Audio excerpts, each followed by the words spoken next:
Thịt hôm qua nó nổi sao đó? Thịt vừa qua thế ổn. Nếu ta không miền tỏ mà, không có tỏ mà.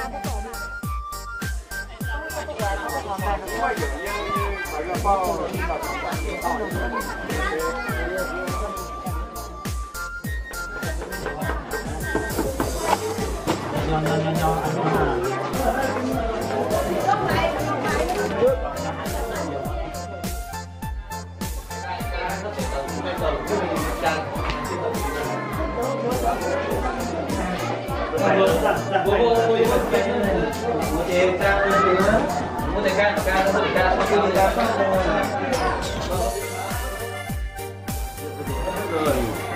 giờ tôi chỉ can nó nữa.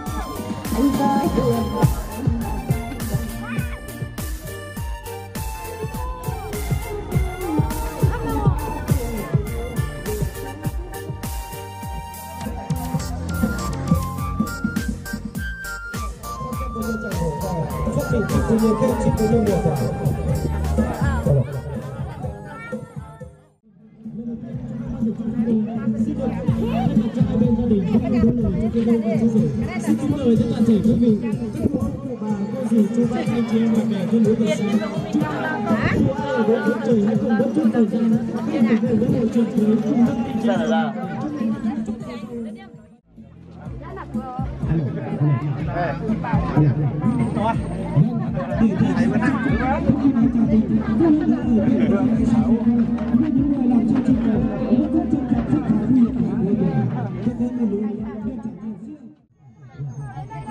Đi đường kia đi. Đi chung ấy. Đi em à, mới cần đi.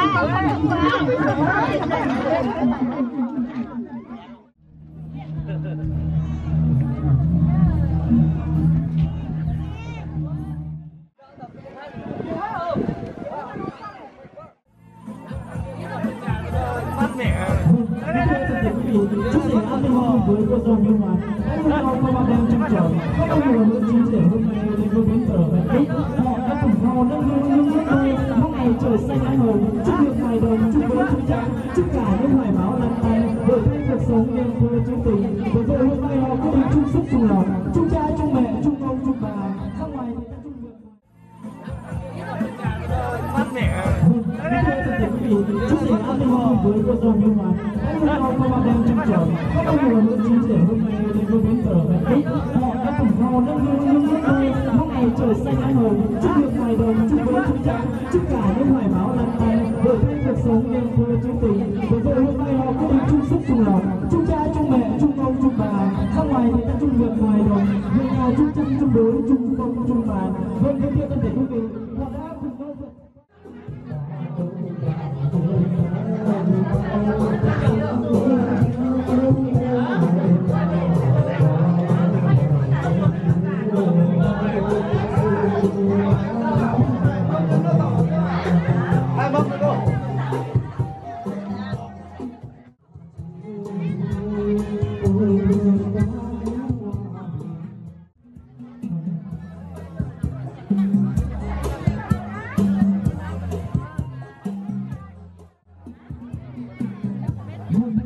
Giờ lành của chúng ta trở nên đã sắp đến rồi. Chúng ta ai còn đang ở ngoài hội trường cưới, hãy cùng đi chơi làm đây không? Tôi là nhìn máy nào? Chẳng giờ nãy giờ.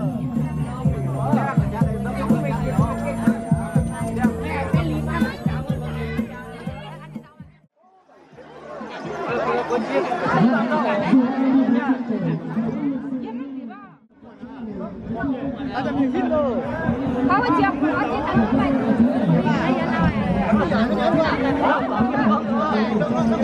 kita lupa.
Mời đại diện nhà trai chúng ta hãy cùng bước lên phía lễ đài.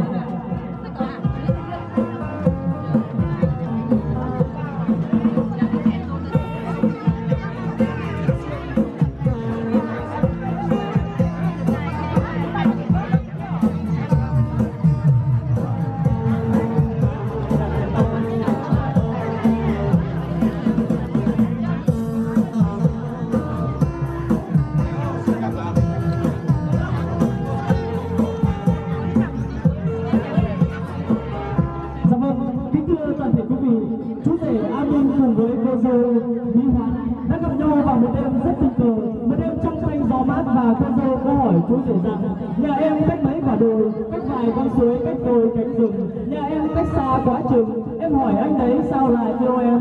Vâng, ngay lập tức chú rể A Minh đã nói với cô dâu rằng nhà em cách xa thế nhở, nhưng anh xin lỗi tính anh rất lì, mấy sông cũng lội mấy đèo cũng qua, đến nhà em rồi còn đưa em về nhà chơi. Và kể từ ngày hôm đó họ đã yêu nhau qua đêm trăng tròn. Có bao buổi luyện chính hôm nay đến với bến bờ hạnh phúc, họ đã nói với nhau rằng anh còn son em cũng còn son, ước gì ta được làm con một nhà, anh về và em cũng về để cùng thưa với mẹ cha. Để rồi hôm nay như nhà thơ Tô Hữu đã nói, sống trên đời đâu gì đẹp hơn thế, người với người sống để lâu nhau. Vâng, và trong giây phút thiêng liêng này tôi xin được tặng cho cô dâu và chú rể những vần thơ cháy bỏng của tình yêu. Vâng, nếu em là ánh bình minh thì anh sẽ là nắng rung rinh giữa đời, nếu em là đóa hoa tươi anh sẽ là bướm suốt đời yêu hoa, nếu em là bản tình ca hồn anh nghệ sĩ dung hòa cùng em, và nếu em là lửa mới nhen anh sẽ là gió thổi lên lửa hồng. Vâng, tình yêu của đôi bạn trẻ như lửa mới nhen, như trăng mới nhú và như đèn mới lên. Và trong những phút thiêng liêng này tôi xin được trân trọng thay mặt cho hai bên gia đình cũng như đỡ lời cho cô dâu và chú rể xin được thông báo đến toàn thể quý vị buổi lễ vui quy của chú rể A Minh Xanh Duyên cùng cô dâu Như Hoán sắp sửa đã bắt đầu. Và ngay bây giờ tôi xin được trân trọng tuyên bố với toàn thể quý vị tơ hồng thắm đượm từ đây lễ trao dây mới xin phép bắt đầu. Vâng, lễ vui quy của chú rể A Minh Xanh Duyên cùng cô dâu Như Hoán xin chính thức được bắt đầu. Xin một tràng vỗ tay thật lớn bắt đầu điện.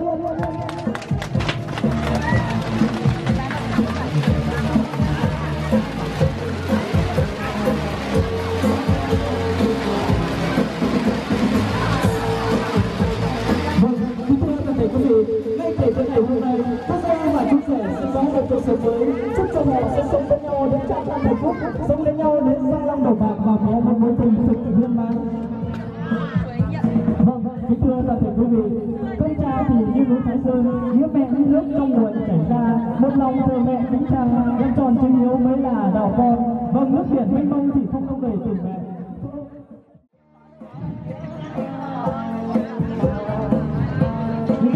Tôi khá khó tỏ của cô luôn tốt tốt rồi chúng tôi cũng mà bảo chia ơi cha với đào con phải một công tu đó cùng ảnh nuôi ban công thành nuôi là khi chúng ta chung một lãng hoa cha phải vừa một thứ hai rồi năm rồi chúng là chưa tay hai vừa có tầm nhìn không xin tháo vừa hai vừa tại thành phố luôn phải đã hưởng là cái như cha có tầm nhìn khi vừa hai là không có tham tại này quyền vừa tham tại thằng nó là màn giàu thứ hai không phải vừa hai nhà vừa hai vừa không phải tăng phấn vừa cũng có chưa bị biết gì cả còn vừa cho nên mình thấy vừa anh cũng có chưa phải không cả còn lúc giao về nhớ chúng mày có những pháp lệnh chúng ta có không phải không phải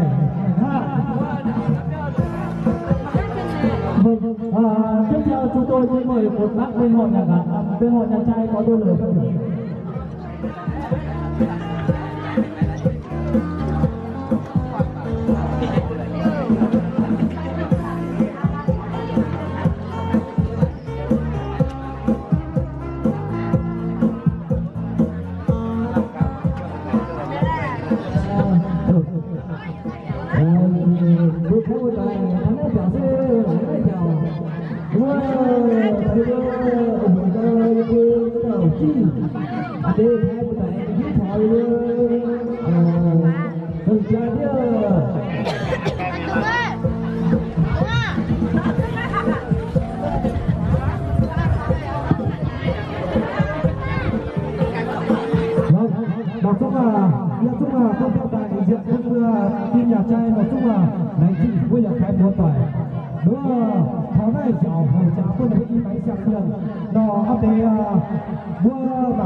Anh không có gì cha, diệu biết được thái vơ, toàn châu, nhau kia dẻo hơn, đó cũng là những thao những thái vơ toàn.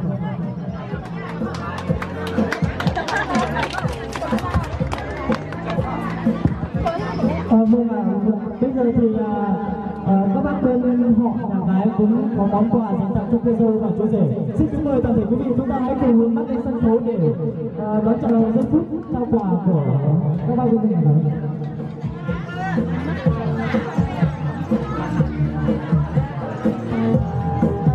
Vâng, những món quà thật ý nghĩa, vật chất thì có thể không nhiều nhưng mà tình cảm thì luôn dạt dào đúng không ạ?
Vâng, món quà thật ý nghĩa nên là trao cũng có vẻ rất khó khăn đúng không ạ?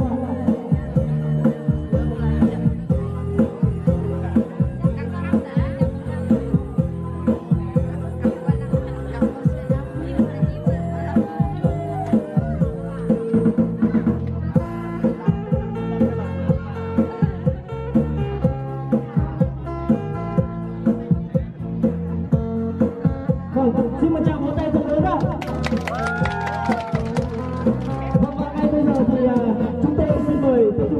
Gia đình, chúng ta hãy cùng bước xuống phía dưới sân khấu để cùng rót những ly rượu nồng để cảm ơn đối với toàn thể quý khách đã hiện diện đầy đủ trong buổi lễ ngày hôm nay. Còn cô dâu và chú rể thì chúng ta có muốn tâm sự vài phút không ạ?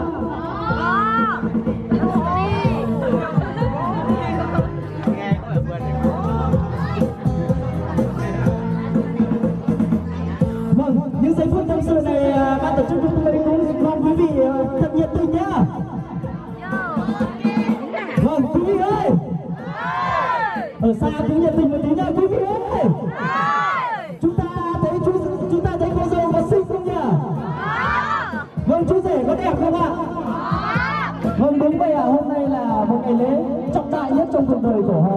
và cũng chắc chắn cũng là ngày hội đẹp nhất. Mọi ánh nhìn của chúng ta đều hướng nhìn về họ, đúng không ạ? Vâng, và chú rể có thể cho chúng tôi hỏi là đã yêu cô dâu được bao nhiêu năm hay bao nhiêu tháng rồi? Vâng, xin mời chú rể.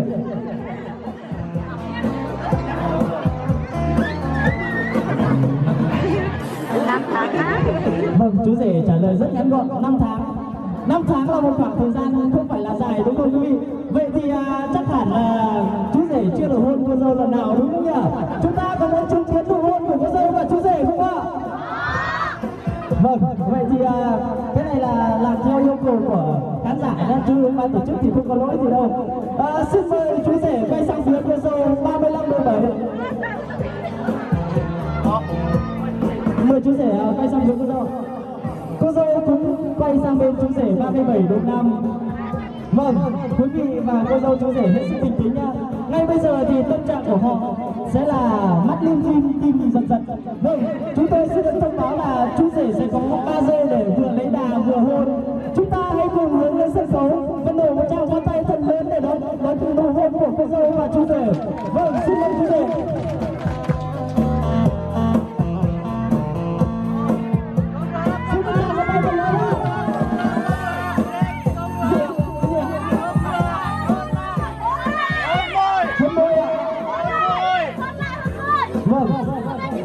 Khán giả hơi khó tính nhỉ? Vậy thì chắc là chú rể phải làm theo thôi. Thực hiện lại nhé. Mời chú rể vào đây. Vâng, cái này là theo yêu cầu của quý khán giả là phải hôn môi. Chú rể nhớ rõ ra, hôn môi theo. Vâng, xin mời chú rể. 3 giây ạ. Chúng ta cùng đếm nhé.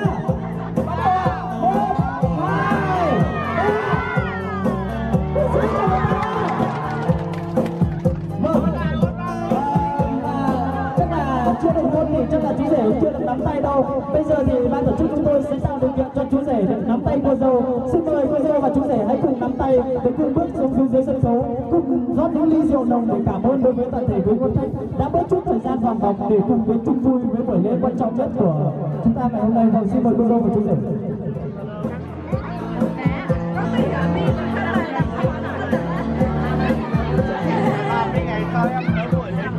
Vâng, và lời cuối cùng thì những người làm chương trình chúng tôi cũng xin chúc cho đôi bạn trẻ sẽ có một mối tình thật hạnh phúc và sẽ bên nhau đến trong năm hạnh phúc, bên nhau đến răng long đổ bạc và cùng với nhau có những đàn con thơ. Vâng, buổi lễ của chúng tôi, chương trình của chúng tôi cùng đến đây là cũng xin được phép kết thúc.